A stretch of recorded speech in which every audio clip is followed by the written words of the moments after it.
আসসালামু আলাইকুম প্রিয় শিক্ষার্থীবৃন্দ, আশা করি তোমরা সবাই ভালো আছো। আর তোমরা অবশ্যই অবগত আছো যে আজকে আগামীকাল শনিবার তোমরা যারা অষ্টম শ্রেণীতে আছো তোমাদেরকে স্বাস্থ্য সুরক্ষা পরীক্ষা তোমাদের অনুষ্ঠিত হতে যাচ্ছে।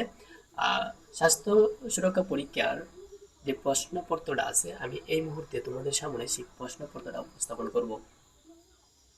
আরেকটা কথা ভালো করে মনে রাখবা যে এখন আমি যে প্রশ্নপত্রটা তোমাদের সামনে উপস্থাপন করব সেটা হচ্ছে 100% রিয়েল কোয়েশন। আগামীকালকে তোমরা সেই প্রশ্নটাই পরীক্ষার মধ্যে পাবে। ওকে, তো সময় নষ্ট না করে আমি তোমাদেরকে এই প্রশ্নটার প্রথম থেকে শেষ পর্যন্ত দেখিয়ে দিব। এখানে যা লেখা আছে সেটা তুমি নিজে পড়লে বুঝতে পারবা। সো এখানে একটা আছে একক কাজ, কাজ এক যে আছে এটা একক কাজ, এটা তোমাকে নিজেকে করতে হবে। আর যা আছে সব দলগত কাজ। তো একক কাজের প্রিপারেশনটা তুমি নিয়ে নিবা, আর দলগত কাজের প্রিপারেশনটা নিয়ে নিবা যাতে তুমি তোমার বন্ধুদের মধ্যে ভালো পারফরমেন্স করতে পারো। সো চলো আমরা আজকে আগামীকালকে অনুষ্ঠিত স্বাস্থ্য সুরক্ষা অষ্টম শ্রেণীর শিক্ষক শিক্ষার্থীর জন্য নির্দেশনা দেখে নিই। তোমরা অষ্টম শ্রেণীর সবাই মিলে বনভোজনে যাবে। বিদ্যালয়ে কয়েকজন শিক্ষক তোমাদের সাথে থাকবেন, কিন্তু আয়োজনের সব দায়িত্ব তোমরা নেবে বলে ঠিক করেছ। তোমরা শিক্ষকবৃন্দুর সাথে একটা মিটিং করে আয়োজনে কি কি বিষয়ে প্রস্তুতি নিতে হবে তার একটা তালিকা করে নিয়েছো, এবং কয়েকটি কমিটি করে তোমাদের মধ্যে দায়িত্বগুলো ভাগ করে নিয়েছো। তোমার উপর দায়িত্ব পড়েছে বনভোজনের দিনে খেলাধুলা ও বিনোদনের আয়োজন করা। এছাড়াও সার্বিক দেখাশোনার দায়িত্ব পড়েছে তোমাদের কয়েকজনের উপর। তোমরা পুরো আয়োজনের নাম দিয়েছো আনন্দধারা।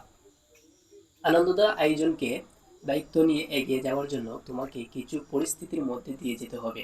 তুমি সেই পরিস্থিতি অনুযায়ী কিছু ব্যতিক্রম সম্পাদন করবে। আর এভাবেই তোমাদের আয়োজন সবার জন্য বয়ে আনবে সত্যিকারের আনন্দ। তাহলে শুরু করা যাক। কাজ এক আছে একক কাজ। সেই একক কাজটা তোমরা পড়ে নিবে, যা আছে সম্পূর্ণ বনভোজন নিয়ে আছে আলোচনা করা হয়েছে। সো এই একক কাজটা তুমি সুন্দরভাবে পড়ে নিবে এবং আনসার করার মতো চেষ্টা করবে।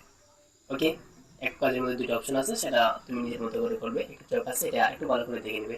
কারণ কাজ দুই আছে, কাজ দুই দলগত কাজ। এই কাজ দুইটা তোমার স্যারে তোমাকে দল দলে ভাগ করে দেওয়া হবে।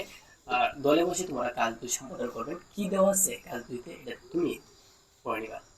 কাজ তিন একক কাজ। এই কাজ তিন যেটা আছে এটাও তোমাকে নিজে কি করতে হবে। আসলে আমার গলা ভাঙার কারণে আমি একটু অসুস্থ, তাই আমার কণ্ঠটা একটু অন্যরকম শোনাচ্ছে।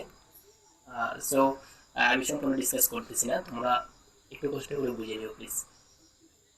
এটা ছিল আজকের প্রশ্ন। আমি সেই প্রশ্নটা আবার প্রথম থেকে শেষ পর্যন্ত তোমাদেরকে দেখাইতেছি। তোমরা প্রশ্নটা একটু সুন্দর করে দেখো। ওকে, প্রয়োজনে স্ক্রিনশট দিয়ে রাখতে পারো যাতে পরবর্তীতে তুমি তোমার মতো করে প্র্যাকটিস করতে পারো। ওকে, এখন একটা স্ক্রিনশট দাও। এখন একটা স্ক্রিনশট দাও। এখন আরেকটা স্ক্রিনশট দাও। ফাইনালি এখন তুমি আরেকটা স্ক্রিনশট দাও। ওকে, আশা করি তুমি ভালো, আশা করি আহ, আজকে ক্লাসটা সম্পূর্ণ বুঝতে পারছো। আর যদি কোনো ক্লাস সম্পর্কে কোনো প্রশ্ন থাকে তাহলে কমেন্ট অবশ্যই জানাবা। আর আমাদের সেই চ্যানেলটা নতুন, সাবস্ক্রাইব করে পাশে রাখবা যাতে পরবর্তী ভিডিওগুলো সবার আগে তুমি পাও। ওকে, দ্যাটস অল। আসসালামু আলাইকুম।